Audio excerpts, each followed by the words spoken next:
croeso cynnes yn enw'r arglwydd Iesu Grist. A bydd croeso mawr i chi eto heno am 5 yn ein oedfa ni yn nes ymlaen. Mae'n baned ar gael ar ôl y 2 oedfa. Gaich annog chi jyst i fod yn ofalus o'n gilydd, hynny yw mae le yn y cefn fan hyn i gael paned, mae stafell yn y cefn, ond mae hefyd gofod tu allan, os ych chi'n fwy cyfforddus gyda hynny, neu gewch chi ddod â'ch paned chi nôl i fewn fan hyn. Ond jyst ceisio sicrhau bod ni ddim yn croni o gwmpas y drysau ac yn y blaen. Trefn yr wythnos yn ddigon arferol, cwrdd gweddi nos Fawrth, a'r clybiau wedyn a'r ddydd Gwener. Ond un peth i nodi'n arbennig yw ar y 10 sef Sadwrn ola hanner tymor, i ni'n mynd i fod yn cael achlysur arbennig lawr yn Harriet Street, yn yr adeilad yn Caerdydd, gwyl goleuni. Wrth gwrs, diwedd hydre, mae pobl yn dathlu tywyllwch a drygioni ac yn gwneud yn ysgafn o pethau ychafu. A beth i ni felly eisiau dangos yw bod ni'n credu mewn rhywbeth llawer gwell i ni yn addoli'r arglwydd sydd yn oleuni. A felly mae yna ŵyl neu ffair yn cael ei drefnu lawr yn y capel, bydd yna sioe, bydd yna stondinau, pob math o bethau. Felly yn y ffrynt fan hyn, mae yna flyers bach, maent hyn, mae hefyd ambell i boster mawr. Teimlwch yn rhydd i fynd a baint bynnag chi eisiau, rowch nhw yn eich ffenest, rowch nhw i'ch ffrindiau. Bydde fe'n gret cael llawer i ddod i hynny. Wel, na ni weddio yn gilydd, na ni gyflwyno'r oedfa yma nawr i'r arglwydd. O, Dduw ein tad. Thad ein harglwydd Iesu Grist. Rydyn ni'n diolch i ti nawr am gyfle unwaith eto i addoli di. Ac arglwydd, ni'n diolch am gyfle i wrando ar dy air di ac i glywed y lais di yn siarad â ni. Ac i arglwydd, yn yr cyfnod yma nawr, lle mae yna gymaint o dywyllwch o'n cwmpas ni, a'r byd fel petai yn ymhyfrydu yn y pethau afiach hynny. I ni'n diolch bod gennym ni Dduw sydd yn fyw ac yn fywyd ac yn oleuni ac yn ddaioni ac yn brydferth ac yn hyfryd ym mhob ffordd. Arglwydd, diolch dy fod ti, o Dduw, yn dda ac yn Dduw sydd yn achub. Arglwydd, diolch i ti. A ni'n cyflwyno nawr yr oedfa hon i ti. Ni'n cyflwyno Rhodri, yn pregethu yn Aberystwyth, a arglwydd yn cyflwyno pob man lle mae air di yn cael ei ddarllen ac yn cael ei pregethu. A ni'n gweddio heddiw nawr. Arna ti i ymweld â ni, a i ymweld am gwlad ni, ac i weithio yn rymus iawn os gweli di fod yn dda. A mynd bod ni'n gofyn yn enw ac yn heiddiant yr arglwydd Iesu Grist. Amen.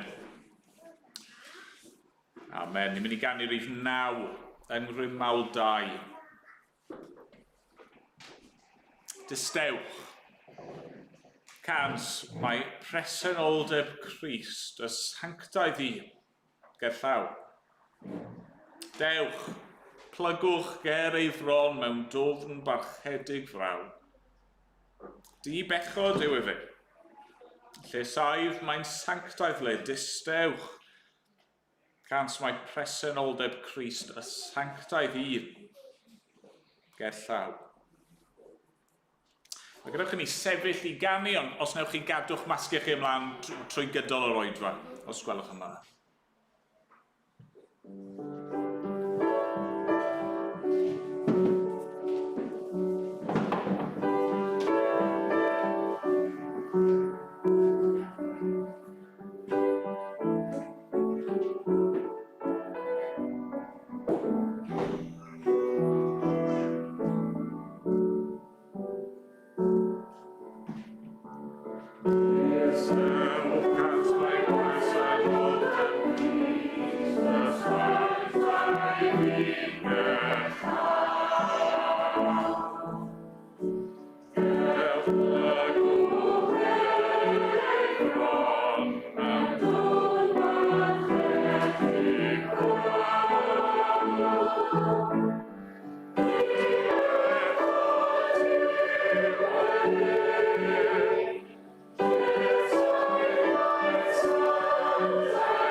Am droi yn awr at yr efengil yn ôl Luc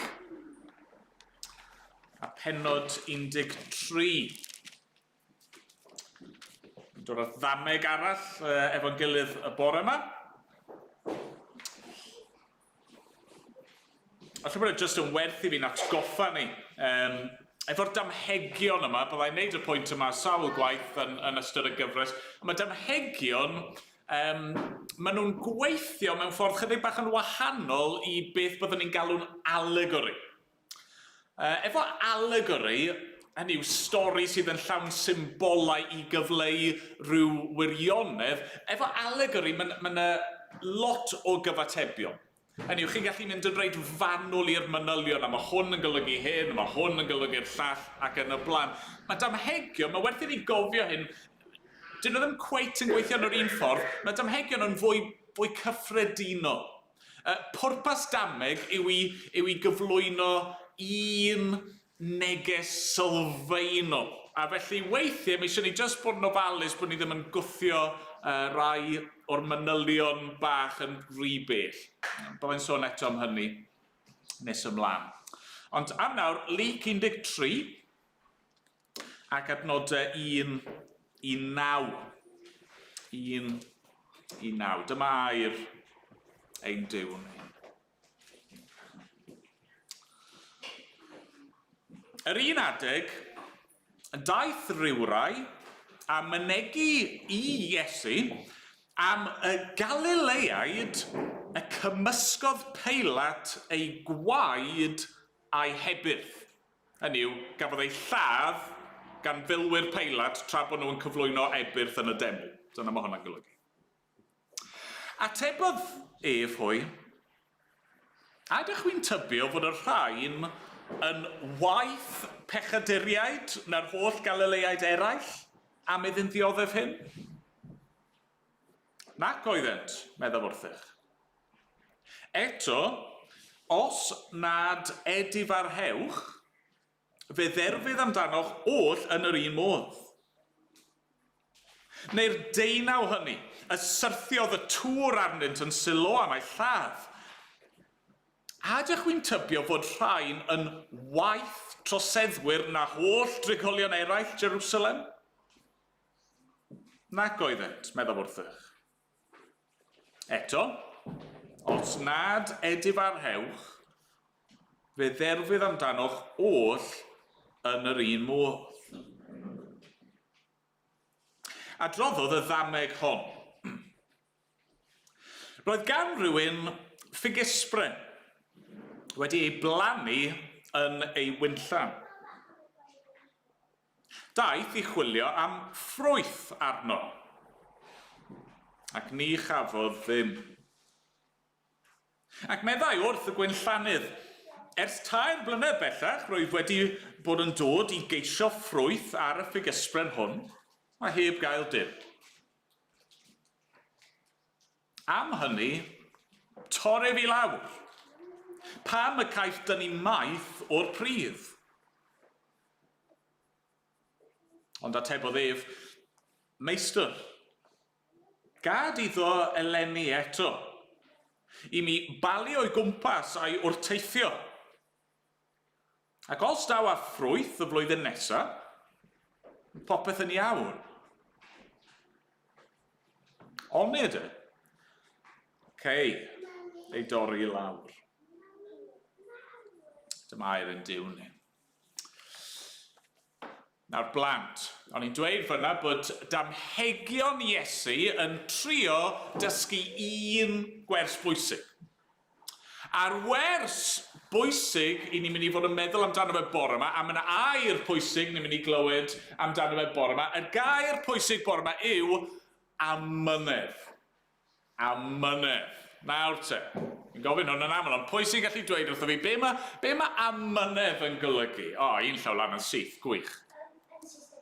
Ti'n iawn, yn Saesneg, patience, a mae'na wastad yn beth da i ddechrau, patience yw amynedd, ond be mae'n golygu? Os yw'n gallu trial esbonio cael?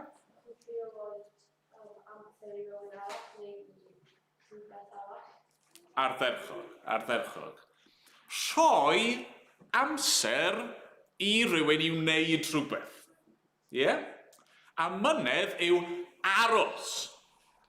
Ac aros, a'r mwyaf amyneddgar ydych chi, yr hiraf i chi yn aros mwyn i rywun wneud rhywbeth. Na i roi esiampl i chi o amynedd. Iawn, dychmygwch bod mam neu dad yn gofyn i chi i fynd lan i dacluso'ch stafell. Ydy hwnna'n digwydd weithiau? Ie. Mae dych chi'r stafell hyfryd yma maen nhw wedi roi i chi. A mae dych chi'r holl diganau yma maen nhw wedi roi i chi. A mae dych chi'r holl ddillad yma maen nhw wedi roi i chi. A mae yna wely yna i chi gysgu yna fe. Waw! A maen nhw'n gofyn i chi, wnei di please fynd i dacluso'r stafell. A chi'n mynd lan. A chyrbach wedyn, mae mam neu dad yn dod lan i checo arno chi. A be chi'n neud? Chwarae? Neud mwy o mes? Chi ddim wedi dechrau tacluso? Mae'r un faint o mes. Felly mae mam neu dad yn dweud, OK, byddai nôl mewn munud i checo arno ti. Maen nhw'n bod yn amyneddgar, maen nhw'n rhoi cyfle arall i chi. Felly maen nhw'n mynd nôl ar llawr, a wedyn 10 munud wedyn, neu 20 munud wedyn, maen nhw'n dod nôl lan i weld siwr i chi wneud, ydy'r stafell yn daclus eto, a...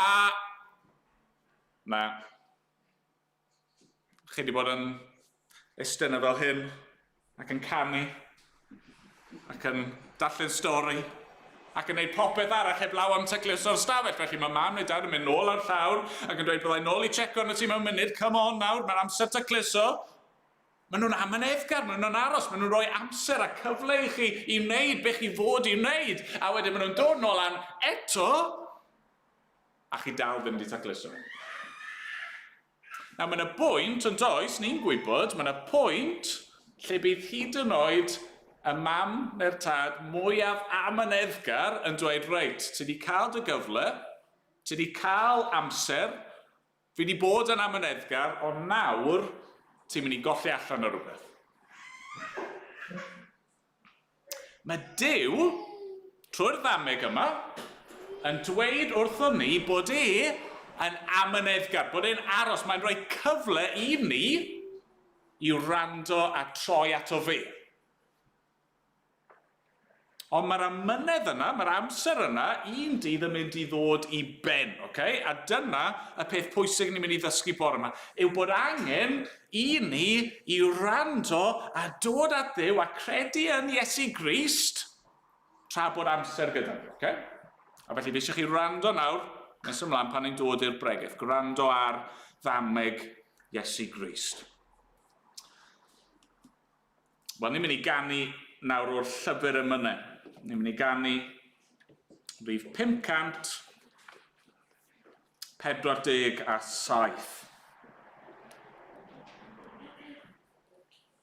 547. Wrth dy orsedd rwyf yn gorffwys. Llefain arnat fore a nawn am gael clywed llawn ddistawrwydd a'r feiogrwydd tanllyd iawn. A thangnefedd pur o fewn yn cadw i le. Ac ymlaen, nhw'n ni sefyll i ganid yn gilydd.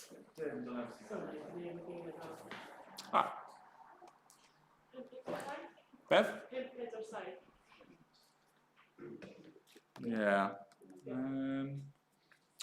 Beth yw'r geiriau sydd â chi? Nef yw imhenaid ym mhob man.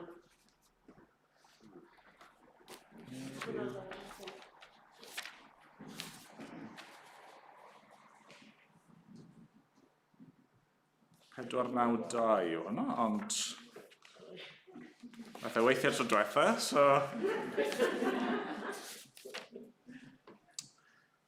Nawn ni ganu hwnna te. 492. Mae'n rhoi eiliad bach i Steve efo'r cyfeiliant. Nef yw i'm henaid ym mhob man, pan brofwyf Iesu mawr yn rhan. Ei weled ef a golwg ffydd drwy'r dywyll nos yn olau ddydd. Mwynhad o'i ras maddeuol mawr, blaen brawf o'r nef yw yma nawr. A darllen fenw ar ei fron sy'n nefoedd ar y ddeiar hon. Ac na welaf ond o ran, ac nad yw profiad ffydd ond gwan. Y defnyn bach yn fôr a fydd, a'r wawr a ddaw yn berffaith ddydd. Nawn ni sefyll i ganu.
Nawn ni weddïod yn gilydd, nawn ni droi at yr arglwydd.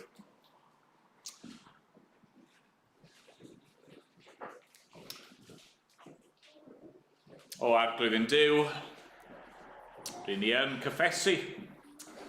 Mae gwan yw ein ffydd. Arglwydd, i ni, ni mor aml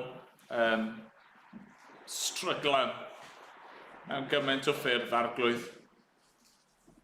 Yn teimlo fod yn bywydau ni. Hyd yn oed fel Cristnogion yn ddiffrwydd, Arglwydd. I ni ddim yr hyn ddylsyn ni fod, i ni ddim yr hyn i ni eisiau bod. Dad, ni'n gwybod, bod ni ddim yn dygeisio di fel y dylsyn ni. Ni'n gwybod bod ni ddim yn manteisio ar yr cyfleon a'r breintiau sydd gennym ni. Dad, maddau ni.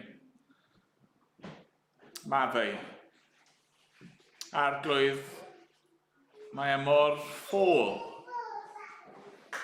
Ni newydd ganu am yr hyn sydd ar gael i ni. Neu bod ni yn gallu profi nefoedd ar y ddaear.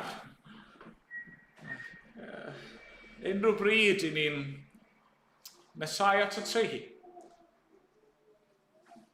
Arglwydd, mae'n rhagflas o'r hyn sydd yn ein disgwyl ni am dragwyddoldeb. Dad, bydd llawer ohonyn ni'n gallu tystio i hynny. Os y'n ni yn Gristnogion y bore yma'n bobl i ti, byddwn ni'n gwybod am yr adegau hynny lle rwy ti wedi bod yn agos ac lle i ni wedi bod yn ymwybodol o'ch bresenoldeb di. Ac Arglwydd, di profi'r llawenydd yna. Ac yr adegau melys yna yn dy gwmni di. Dad, maddau ni felly, bod ni ddim yn ceisio'r pethau yma fel y dylswn ni. Arglwydd, i ni'n diolch i ti am dy ymynedd di.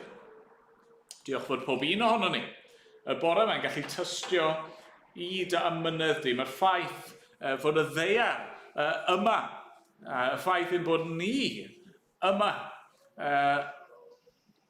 mae'r cwbl yn tystio i dy ymynedd faith di. Arglwydd. Mae fe ni os ni'n cymryd ymynedd di yn gyniataol. Mae rhai sydd yn gwawdio dy ymynedd wrth weld byd yn mynd yn ei flaen a popeth heddi fel oedd e ddoe. Maen nhw'n gwneud hwyl ar ein gobaith ni. Na, Arglwydd, fel mae dair di'n yn glir, rwy ti yn amyneddgar. Ti yn amyneddgar, ti ddim yn ewyllysio fod neb yn mynd i ddistryw Arglwydd, ti wedi rhoi felly cyfleon i ni, di roi bywyd i ni, di roi diwrnod arall heddiw i ni, mwyn i ni gael dygeisio di. Arglwydd, a wneud i'n helpu ni felly, a wneud i ddefnyddio pa bynnag fodd rwy ti'n gweld yn dda, mwyn ein newid ni, ac mwyn yn denu ni at at dy hun, ac mwyn dwy'n llawer o ffrwyth yn ein bywydau ni. Arglwydd, helpa ni unwaith eto wrth i ni ddod at ddameg arall, ac Arglwydd, yna rhannau o'r ddameg sydd i weld yn ddigon amlwg, a rhannau falle sydd yn llai eglur, a felly ni'n gofyn am dy help ti. Ni'n gofyn y bydde yr ysbryd glân,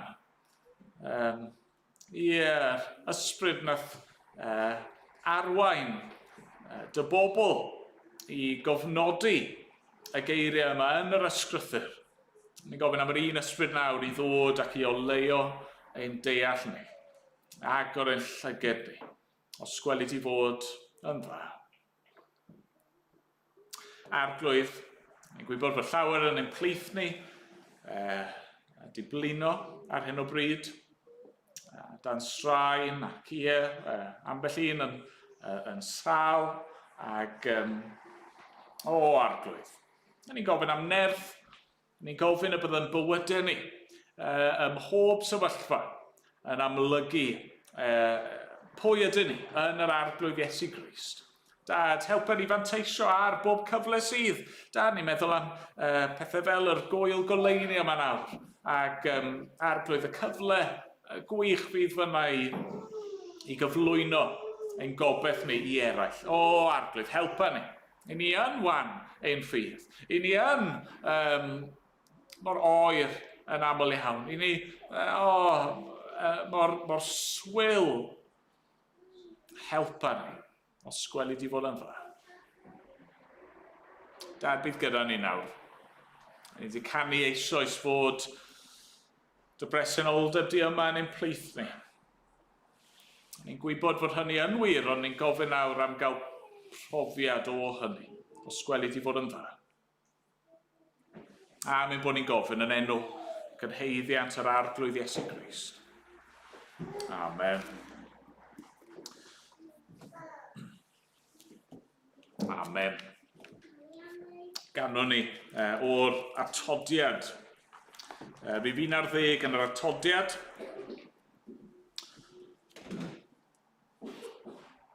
Dros Gymru'n gwlad o dad dyrchafon gri. Y wynllan wen a roi dim gofal ni. Am ddiffyn cryf a'i cadw yn ffyddlon byth. A boed i'r gwir a'r glân gael ynddinydd. Mwyn dy fa, a'i prynodd iddo'i hun o crea hun Gymru ar dy lun. Ac ymlaen, nhw'n ni sefyll i ganu.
Jyst darllen yr ddameg I hunan eto, Luc 13, 6 I 9.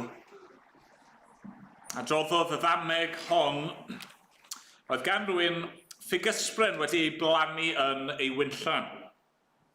Daeth I chwilio am ffrwyth arno ac ni chafodd ddim. Ac meddai wrth y gwynllannydd ers 3 blynedd bellach, roedd wedi bod yn dod I geisio ffrwyth ar y ffigysbren hwn a heb gael dim.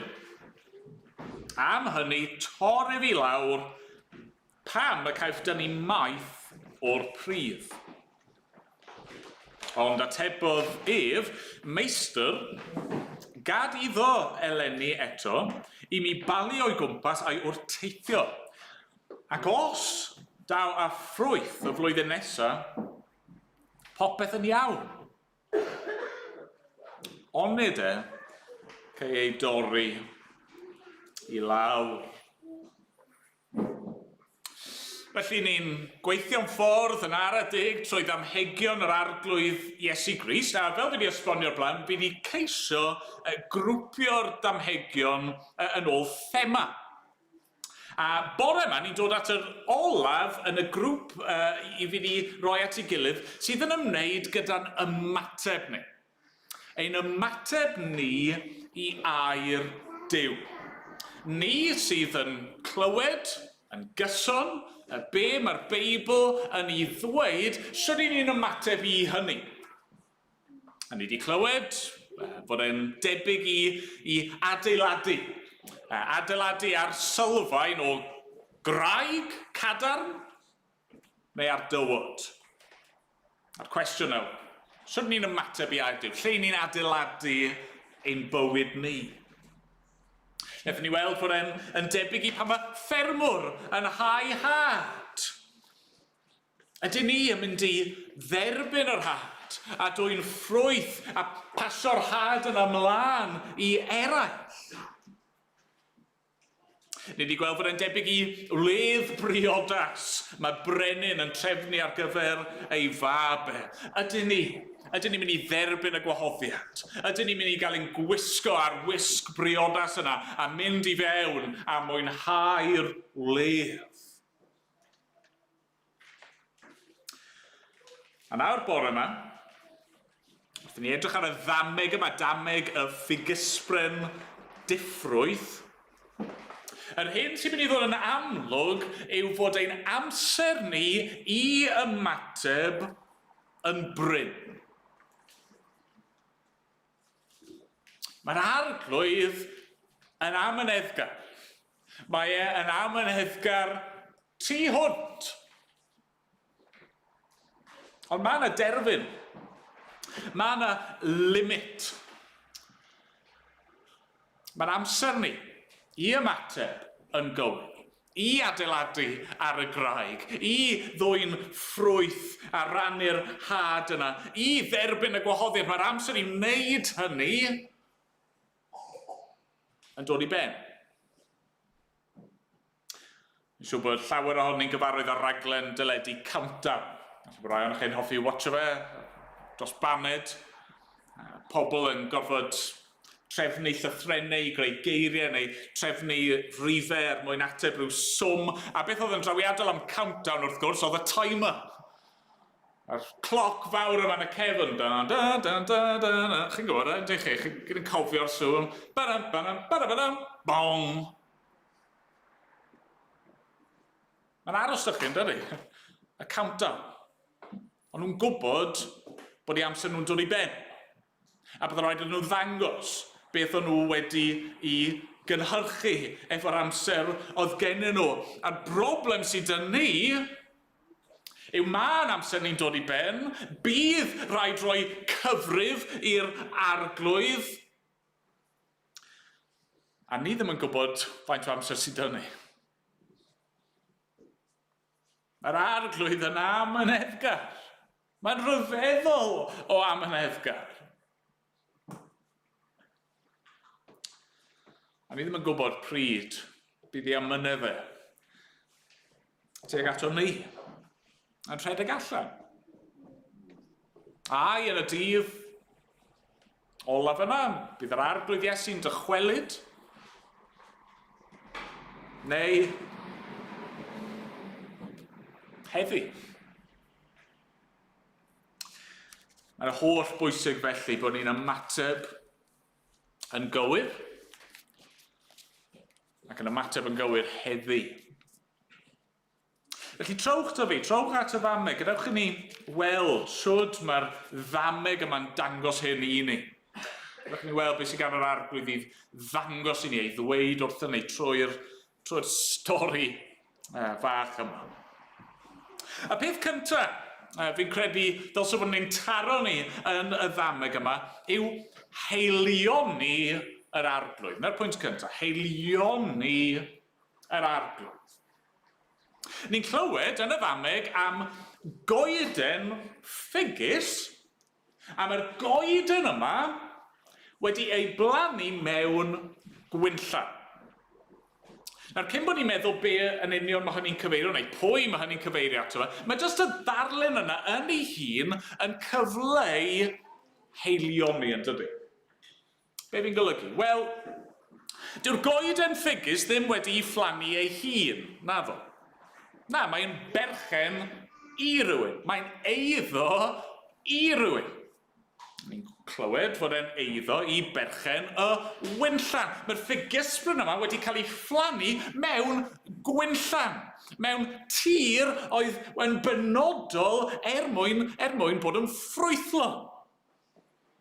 Mae'r goeden yma wedi cael ei roi mewn man penodol a mae wedi derbyn gofal, mae wedi derbyn manteision. A felly'r syniad sydd yn ei syth yma yw o heilioni, ac i ni'n gwybod yn reddfol, mae Duw fan hyn yw perchen y wynllan, ydy ni, a fod yn hael iawn. Tuag at bwy te? Pwy yw'r ffigysbryn yma?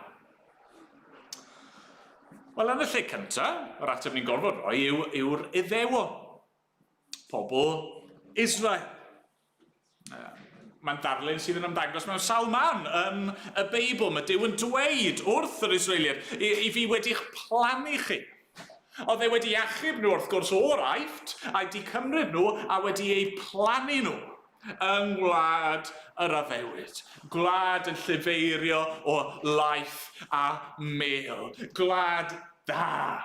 Ac yn y wlad honno, Duw wedi roi tabernacl ac yna teml iddyn nhw, oedd wedi roi ei air iddyn nhw trwy'r proffwydi, oedd wedi roi pob mantais posib i'w bobl e.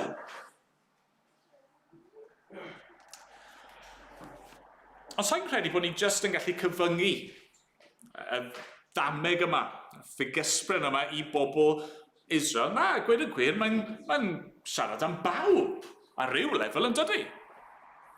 Hynny yw, i ni gyd, pawb yn y byd, yn eiddo i Dduw. Does neb ohono ni'n bodoli ohono ni ein hunan. Fe sydd wedi'n creu ni, a mae wedi'n gosod ni ar y ddaear yma. Ac i ni sydd naill ai yn Gristnogion, neu ni sydd wedi cael ein magu a di clywed am yr arglwydd Iesu a'r Efengyl, i ni di cael pob math o freintiau. Yndi ni, mae Duw wedi bod mor dda i ni mewn cymaint o ffyrdd. Yn adnod 7, mae'r perchenog yn sôn wrth y gwynllanydd bod yr goeden yma yn tynnu maith o'r pridd. Hynny yw, oedd e'n signal an yr holl bethau da, ond heb ddwy'n ffrwyth yn gywir. Mae'r arglwydd yn hael. Mae'n dda. Meddyliwch am yr holl bethau hynny sydd gennym ni ac i ni'n cymryd yn gyniataol. Mae ffaith yn bod ni yma o gwbl. Y ffaith yn bod ni wedi deffro y bore yma. Y ffaith i ni bod ni'n gallu troi mlaen tap a bod yna ddŵr yn dod allan ac yn gallu agor ffridge a bod yna fwyd yno ar ein cyfer ni. Mae'r holl bethau yma. Mae'r ffaith bod chi a fi yma, bore yma mewn oedfa o fawl ac yn cael darllen gair Duw a clywed yr hyn sydd ganddo fe i'w ddweud wrthon ni a chanu emynau a dod a gweddio a meddwl a ceisio'r arglwydd. Mae'r holl bethau yma yn fanteisio, mae fel maith i ni'n signal lan, daioni Duw.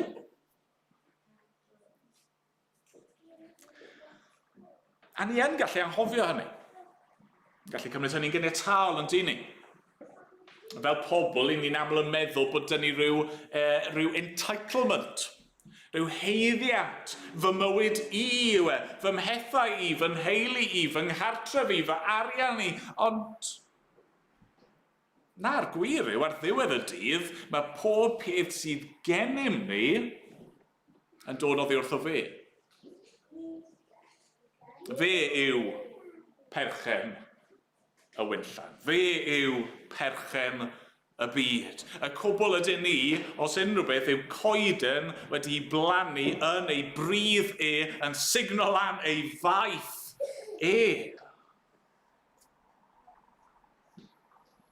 A felly, mae ond yn naturiol bod yr arglwydd yn disgwyl ffrwyth. Mae'n disgwyl ffrwyth. Nawr, nawn ni ddod at y ffrwyth a meddwl beth yw'r ffrwyth yma mewn munud, ond cyn hynny, cyn bod ni'n symud ymlaen, fi eisiau pwysleisio rhywbeth arall am yr arglwydd, sef ei amynedd e. Ni wedi defnyddio'r gair yma sawl gwaith yn barod, ond amynedd yr arglwydd. Dwchwch ar adnod 7. Meddai wrth y gwynllannydd, ers 3 blynedd bellach roedd wedi bod yn dod i geisio ffrwyth ar y ffigysbren hwn a heb gael dim. Wel, beth sy'n cael ei bwysleisio fan hyn yw amynedd perchen y wynllan. Mae wedi plannu'r goeden yma, mae wedi rhoi pob cyfle, pob daioni, pob braint a sdim ffrwyth di dod. Ond dwi ddim wedi torri lawr yn syth, na ddo. Na, mae wedi bod yn dod nôl ers 3 blynedd. Nawr, mae hyn yn un o'r manylion bach yna, lle mae'n anodd gwybod ydyn ni'n eisiau pwyso hwnna'n rhy bell. Mae rai yn dod lan efo pob math o dadleuon am beth yw'r 3 mlynedd yma. Mae'n bosib, fi'n meddwl yr ystyr amlyca yw, fan hyn ni ar ddiwedd fwy neu lai gweinidogaeth cyhoeddus yr arglwydd Iesu Grist. Oedd ei wedi bod ar y pwynt yma yn dysgu o gwmpas y lle am tua 3 mlynedd, yn dysgu bobl, yn pwyntio nhw at Dduw, yn galw nhw i ddychwelyd at Dduw ac i ddwy'n ffrwyth. Ac ers 3 mlynedd, yn gyffredinol, beth oedd wedi bod yn digwydd oedd dim ffrwyth. Falle, dyw hynny ddim yn angenreidiol, achos naill ffordd neu'r llall, y pwyslais fan hyn yw mae yna amser resymol wedi pasio. Dro ar ôl tro, blwyddyn ar ôl blwyddyn, mae'r perchenog wedi dod i geisio ffrwyth a mae wedi gwneud hynny yn amyneddgar am gyfnod resymol o amser. Falle yn eich bywyd chi, bod wedi bod yn amyneddgar wrthoch chi, yn galw arnoch chi ac yn chwilio am ffrwyth yn eich bywyd chi am 1/2 canrif. Falle i rywun arall, chi ond yn ddiweddar di clywed rai o'r pethau hyn. Ac falle mae just i rai pobl am mater o ddyddiau, neu mater o wythnosau, neu mater o fisoedd maen nhw wedi bod yn ymwybodol o'r arglwydd yn dod ac yn galw nhw at o fe ei hun. Ond faint bynnag o amser yw mae e'n resymol. Mae'r arglwydd yn haeddu cael dod ato ni a derbyn ffrwyth yn syth. Mae'n amyneddgar. Daeth i chwilio am ffrwyth arno. Ni chafodd ddim. Ers 3 blynedd bellach rwyf wedi bod yn dod i geisio ffrwyth ar y ffigysbren hwn a heb gael dim. Falle bod hwnna'n sôn yn od i chi. Falle bod ni ddim yn gyfarwydd efo ffigysbren. Nôl pob tebyg, gyda coed ffigys, y dail sydd yn tyfu gynta, ac yna mae'r ffrwyth yn dilyn. A felly mae'r dail yn cuddio a oes ffrwyth neu ddim. Chi'n methu gweld o bell fel efo coed yn fale, mae'na ffrwyth o fale ar y coed yna. Chi'n gorfod mynd lan i'r goeden, chi'n gorfod symud y dail, chi'n gorfod edrych amdano fe. A felly mae ydych chi bron a bod y syniad yma, gall coeden ffigys edrych yn dda. edrych yn iach, edrych i bob pwrpas yn ffrwythlon nes bod chi'n mynd ac yn edrych yn fanwl. Mae'n ddisgrifiad digon teg o sefyllfa'r Iddewon, yn dydi? Yn allanol, o digon o ddail, ond nhw'n dilyn y gyfraith, i bob pwrpas, ond nhw'n cyflwyno'r aberthau, ond nhw yn ymhyfrydu yn pwy o'n nhw fel disgynyddion Abraham, ond nhw'n barchus. Ac eto rhywbeth ar goll. Mae'n amlwg. A'r un peth y gallu bod yn wir amdano ni. I ni'n gallu trio byw yn bywydau ni mewn ffordd penodol, glynu wrth rhyw draddodiadau bod y tu allan yn edrych yn llawn dail, yn cuddio beth sydd wir yn digwydd tu fewn. Mae'r arglwydd yn dod. Mae e'n symud y dail, mae e'n edrych ar y galon, mae e'n gweld yr hyn dyw pawb arall ddim yn gallu i weld. Mae'n dod i geisio ffrwyth. A mae'n amyneddgar. Mae'n amyneddgar. Mae'n disgwyl, mae'n aros, mae'n rhoi cyfle ar ôl cyfle ar ôl cyfle. Dwi ddim yn awyddus i dorri'r goeden i lawr. Dwi ddim yn awyddus i'n gwrthod ni, a'n barnu ni, a'n dinistrio ni.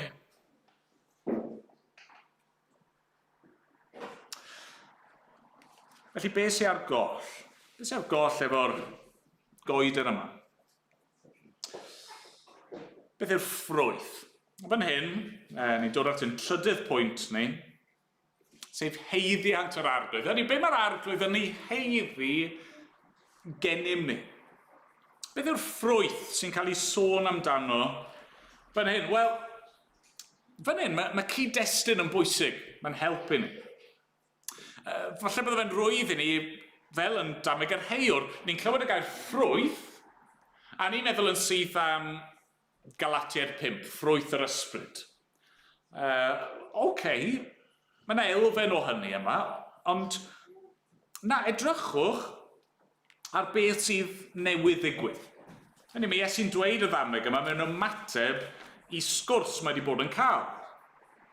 Mae'n y bobl wedi dod ato fe, maen nhw wedi holi ynglyn â tragedi sy'n newydd ddigwydd, neu wedi digwydd yn ddiweddar.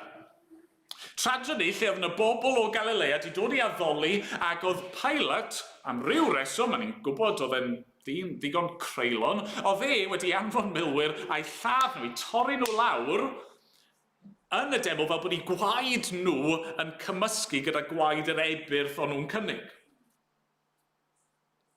Ac yna mae Iesu'n mynd mlaen i sôn am tragedi arall oedd wedi digwydd yn ddiweddar, sef bod yna tŵr wedi cwmpo drosodd, tŵr Siloam, ac wedi lladd nifer o bobl. A mae fel petai'r bobl sy'n siarad efo Iesu yn gofyn ydy'r pethau wedi digwydd fel cosb, fel barn Duw. Ni'n bod yn meddwl tipyn am hynny ar nosil, yn dyn ni? Y cwestiwn yma.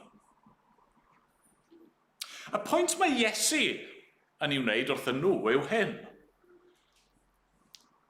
Peidiwch meddwl bod y bobl na nath farw yn waeth na chi. Dwi ddim yn rili'n ateb nath nhw farw oherwydd i pechod nhw a'i beidio. Y pwynt mae Iesu'n gwneud yw, dyn nhw ddim yn waeth na chi. Dwi ddim bod nhw wedi marw achos bod nhw'n heiddi marw fwy na chi neu unrhyw un arall yn Jerusalem. Na, mae'n dweud, ydych chi'n tybio bod rhain yn waeth pechaduriaid? Wel, nagon. Na, nhw'r un faint o bechaduriaid a phawb arall. Y pwynt mae Iesu'n gwneud yw ystyriwch mor amyneddgar mae Duw gyda ni. Y gwir yw, ni'n heiddi cael ein torri lawr. I ni'n heiddi cael y creigiau yn disgyn am ein pennau ni. Pan ni'n gweld pethau fel hyn yn digwydd, dylse fe'n arwain ni i edifeirwch. Na'r pwynt yn dyfe. Adnod 5. Os nad edifarhewch, fe dderbydd amdanoch oll yn yr un modd. Beth yw'r ffrwyth yma? Mae Duw yn ei heiddi gennym ni. Beth yw'r ffrwyth yma? Mae Duw yn gallu ddisgwyl gennym ni. Wel, yr ateb yw ffrwyth edifeirol. Ac os yw hynny ddim yn ddigon clir, wel, mae yna bach o help yn cael ei roi ni nôl ar ddechrau Efengylig hefyd. Trowch nôl i Luc pennod 3. Felly bydd rai o'ch chi'n gyfarwydd fan hyn efo pregethu. Ioan Fedyddiwr, Ioan yn paratoi'r ffordd ar gyfer yr arglwydd Iesu Grist, nôl cyn bod Iesu'n dechrau ei weinidogaeth gyhoeddus e. Yn Luc 3, adnod 7, ni'n clywed rhan o'i bregethu fel hyn. Dwedai Ioan Fedyddiwr wrth y tyrfaoedd oedd yn dod allan i'w bedyddio ganddo, chwi epil gwiberod, pwy a chrybuddiodd i ffoi rhag y dygofaint sydd i ddod. Dygwch ffrwythau gan hynny a bydd yn deilwng o'ch edifeirwch. Peidiwch y dechrau dweud wrth eich hunan mae gennym Abraham yn dad. Oherwydd rwy'n dweud wrth eich gall Duw godi plant i Abraham o'r cerrig hyn. Ac mae'r fwyell eisoes wrth wraidd y coed. Felly mae pob coeden nad yw'n dwy'n ffrwyth da yn cael ei thorri lawr a'i bwrwyr tân. Gofynna'r tyrfaoedd iddo, beth am nawn ni felly? Atebai yntai, rhaid i'r sawl sydd ganddo 2 gris i rannu ag unrhyw un sydd heb gris. Rhaid i'r sawl sydd ganddo fwyd wneud yr un peth. Daeth casglwyr trethu hefyd i'w bedyddio, meddynt wrtho athro beth am nawn ni. Meddai yntai wrthynt, peidiwch am mynnu dim mwy na'r swm a benwyd i chwi. Byddai'r dynion ar wasanaeth milwrol hefyd yn gofyn iddo, beth am nawn ninnau? Meddai wrthynt, peidiwch ag ysbeilio neb trwy drais neu gamgyhuddiad. Ond byddwch fodlon ar eich cyflwg. Ioan yn rybuddio fyna fod y bwyell yn barod i dorri lawr y coed diffrwth. Mae'n dweud fod y bwyell eisoes yno, mae'n barod i fynd. Mae'n dweud wrth baratoi'r ffordd ar gyfer yr arglwydd Iesu, beth sydd angen? Mae angen ffrwyth. Beth yw'r ffrwyth yma? Ffrwythau teilwng o'ch edifeirwch. Nid jyst bywyd o weithredoedd da, na, oedd digon o'r Iddewon yn byw bywydau ddigon da a pharchus. Na'r pwynt mae Ioan yn gwneud, a'r pwynt mae Iesu yn ei wneud trwy'r ddameg yma, yw bod angen edifarhau. Bywyd sydd yn dangos newid. Mae'n drawiadol, dydy, mae Ioan yn cymhwyso edifeirwch mewn gwahanol ffyrdd i gwahanol bobl. Pam? Achos mae'n mynd i amlygu hunan mewn gwahanol ffyrdd efo gwahanol pobl. Yn dibynnu ar y math o fywyd chi wedi bod yn ei fyw. Yn dibynnu ar pwy i chi a beth yw eich cyfrifoldebau chi a beth yw'ch statws chi a yr holl bethau hynny. Ond mae angen i ni gyd i edifarhau. Mae angen i ni gyd i droi i ffwrdd o'n pechod a troi mewn ffydd at yr arglwydd Iesu Grist. Mae angen i ni gyd i stopo tynnu'r maith o'r pridd a manteisio ar heilioni Duw heb roi clod iddo fi. Mae angen i ni stopio byw yn hunanol. Mae angen i ni stopio roi'n hunan yn gyntaf. Mae angen i ni stopio byw mwyn boddhau ni yn hunan a'n cnawd ni, a'n dyheuadau ni. Mae angen i ni aberthu. Mae angen i ni fyw i'r arglwydd, byw i eraill. Mae'r un rybydd yn gwynebu ni.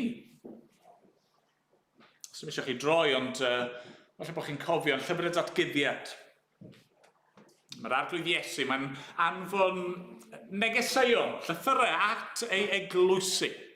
A mae'n dweud wrth yr eglwys yn Ephesus, hyn, Datguddiad 2:5, cofia felly o ble y syrthiast, ac edifarha, a gwna eto dy weithredoedd cyntaf. Os na neu, ac os nad edifarhau, fe ddof atat a symud y ganhwyllbren o'i le. Ni wedi gweld sawl gwaith yn yr cwpl o flynyddoedd diwethaf bod canwyllbrennau y demo yn edrych yn debyg iawn i goed, yn dydyn nhw. Ganwyllbren fan hyn yn symbol o'r eglwys ei hunan, a mae Iesu'n dweud, os nag i chi'n edifarhau, os nag i chi sydd wedi credu, ond sydd wedi pellhau, chi sydd yn bod yn ddiog ac yn ddiffrwyth, chi sydd wedi cefnu ar eich cariad cyntaf a'ch gweithredoedd cyntaf, os nag i chi'n dychwelyd, byddai'n symud y ganhwyllbren o'i le. Mae'r bwyell yno wrth raidd y coed.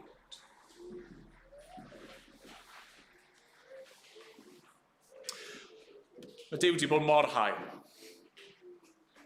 Mae Duw wedi bod mor amyneddgar. A'r hyn mae'n ei heiddi gennym ni yw bywyd o edifeirwch a ffydd a gweithredoedd da clod iddo fe. A falle, ar y pwynt yma bore yma, bod chi'n edrych ar eich bywyd chi a chi ddim yn gweld hynny. Chi ddim yn gweld ffrwyth edifeirwch. Falle bod chi ddim yn Gristion, chi'n ymwybodol o hynny, chi erioed wedi edifarhau. O, falle bod chi'n teimlo'n drist am bechod weithiau, falle bod chi'n dyfaru pethau chi wedi gwneud weithiau, o chi erioed i edifarhau. A di ymostwng ar eich bywyd chi i'r arglwydd. Falle bod rai ohono ni chi yn Gristion, chi wedi credu, ac eto os chi'n onest efo chi'n mae eich bywyd chi yn union fel mae Pedr yn sôn am yn ei lythyr mae'n ddiog ac yn ddiffrwyth yn eich adnabyddiaeth o'r arglwydd. Hynny yw, chi'n adnabod yr arglwydd, ond dyw hynny ers sbel bellach ddim yn amlygu ei hunan yn iawn. Dim ffrwyth. Beth yw'r ateb? Wel, un pwynt ola i orffen. Pwynt ola yw hyn, ymyraeth yr arglwydd. Mae angen i'r arglwydd ei hun i gamu fewn ac i ymyrryd. A mae'n y ddau ymyraeth i'w gweld yn y fannau yma. Yn gyntaf, mae beth ni'n gallu galw yn eiriolaeth. Eiriolaeth yw jyst gair ffansi am gweddio dros rhywun arall. Mae yna eirio yn digwydd yn y ddameg. Nawr, fan hyn eto, dyw'r manylion falle ddim yn hollol glir pwy yw'r ddau gymeriad yma, perchenog y gwynllanwr. Y tebyg yw, mae'r esboniad gorau yw mae perchenog y wynllan yw Duw Dad, a y gwynllanwr yw yr arglwydd Iesu, y mab. Sy'n eisiau ni pwyso hynny yn rhy bell, ond fwy na thebyg dyna sydd yn ni. A reswm fi'n credu hynny yw oherwydd bod y gwynllanwr yn gwneud yr hyn mae'r arglwydd Iesu wrth ei fodd yn gwneud, sef eirio. Adnod 8. Meistr, gad iddo eleni eto. I mi balu o'i gwmpas o'i wrteithio. Os taw a ffrwyth y flwyddyn nesaf, popeth yn iawn. Onid cei ei dorri i lawr. Hynny, mae'r perchenog a'r gwynllannydd, maen nhw'n gweithio at yr un nod. Maen nhw eisiau gweld ffrwyth. A fan hyn mae'n gweddio. Gad iddo eleni eto. Bydd am yn eddgar. Mae'r arglwydd Iesu yn eiriol. Mae'n eiriol. Ger bron y tad, mae'n cyflwyno ei fywyd. Ger bron y tad, ar ran ei bobl. Mae'n gweddio drosto chi, os ych chi'n Gristion sydd ar hyn o bryd ddim yn dwy'n ffrwyth fel y dylsech chi, mae'n cyflwyno ei fywyd ac yn pledio ar eich ran chi. Ond yna mae'n ymyraeth pellach. Yr palu a'r gwrteithio. Mae'n disgrifio bod yr gwynllannydd yn palu, yn rhyddhau y pridd o gwmpas y goeden ac yn rhoi gwrtaith, fertiliser lawr, er mwyn helpu. Mae'r arglwydd yn gwneud hynny i ni. Mae'n gwneud hynny i ni mewn llawer o ffyrdd, ond falle rai amlyca yw trwy ein profiadau ni a trwy ei air. Wrth i ni glywed am drychinebau. Wrth i ni glywed am bobl eraill yn colli bywydau nhw. Wrth i ni glywed am bobl eraill a'i bywydau nhw'n cael eu torri yn fyr, yn sydyn ac yn annisgwyl. Ac hyd yn oed wrth i ni brofi adeg anodd mewn bywyd. Mae'r arglwydd yna, mae'n gweithio yna ni, mae'n ymyrryd, mae'n ein galw ni i edryfarhau. Mae'n ein ysgwyr ni. Ond mae'n gwneud hynny hefyd trwy ei air. Dyma'r prif ffordd. Pob tro i ni'n clywed gair Duw yn cael ei gyhoeddi. Mae llais yr arglwydd yn galw arno ni, yn galw arno ni i ddod ac i edryfarhau nawr, i ddod tra bo amser, a mae yna amser. Mae'r ffaith bod ni yma heddiw yn dystiolaeth i hynny. Mae'n gysur a'r rhybydd mawr yng ngeiriau y gwynllannydd. Mae'n dweud, os daw a ffrwyth blwyddyn nesaf, popeth yn iawn. Hynny yw, dim ots beth sydd wedi bod yn wir yn y gorffennol. Os oes ffrwyth yn dod nawr, dyna sy'n bwysig, popeth yn iawn. Dim ots faint i chi wedi gwrthod yn y gorffennol, dim ots faint i chi wedi crwydro yn y gorffennol. Os ych chi'n dychwelyd nawr ac yn edryfarhau ac yn dwyn ffrwyth nawr, popeth yn iawn. Onid cei ei dorri i lawr. Heb hynny. Heb hynny. Mae'n y bwynt yn mynd i ddod. Blwyddyn nesaf, mewn 10 mlynedd, 20 mlynedd, neu heddi. Lle bydd ein amser ni ar ben. Ydyn ni'n barod? Ydyn ni'n barod i wynebu'r arglwydd? Mae eisiau ni fod yn barod. Mae eisiau ni ymateb yn gywir i air Duw, a ti ddim yn ddigon i ddweud na'i wneud y blwyddyn nesaf. Falle bydd blwyddyn nesaf yn rhy hwyr. Mae eisiau ni ymateb yn gywir heddiw. Clod yw enw. Amen.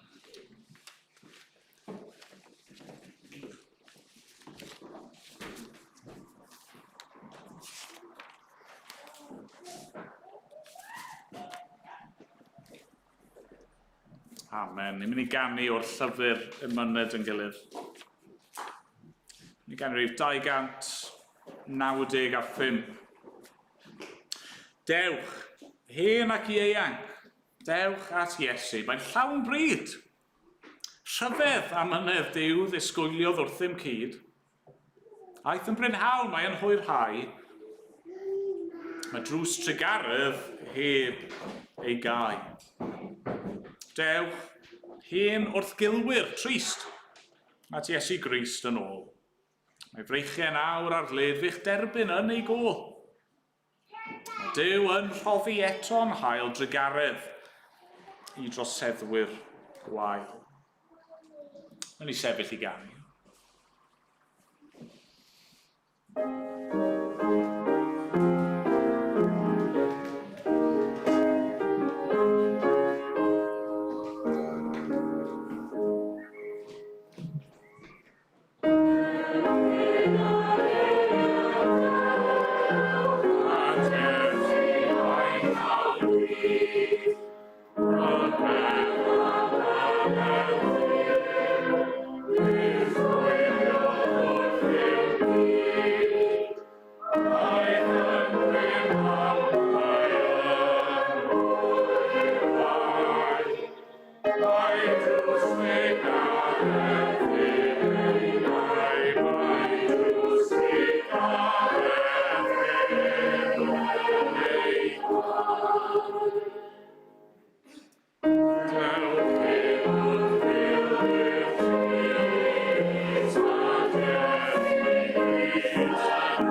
newyddio.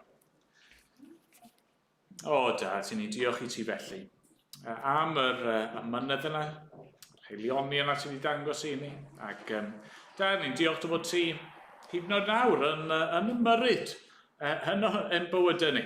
Arglwydd yn defnyddio ein profiadau ac yn defnyddio dy air di.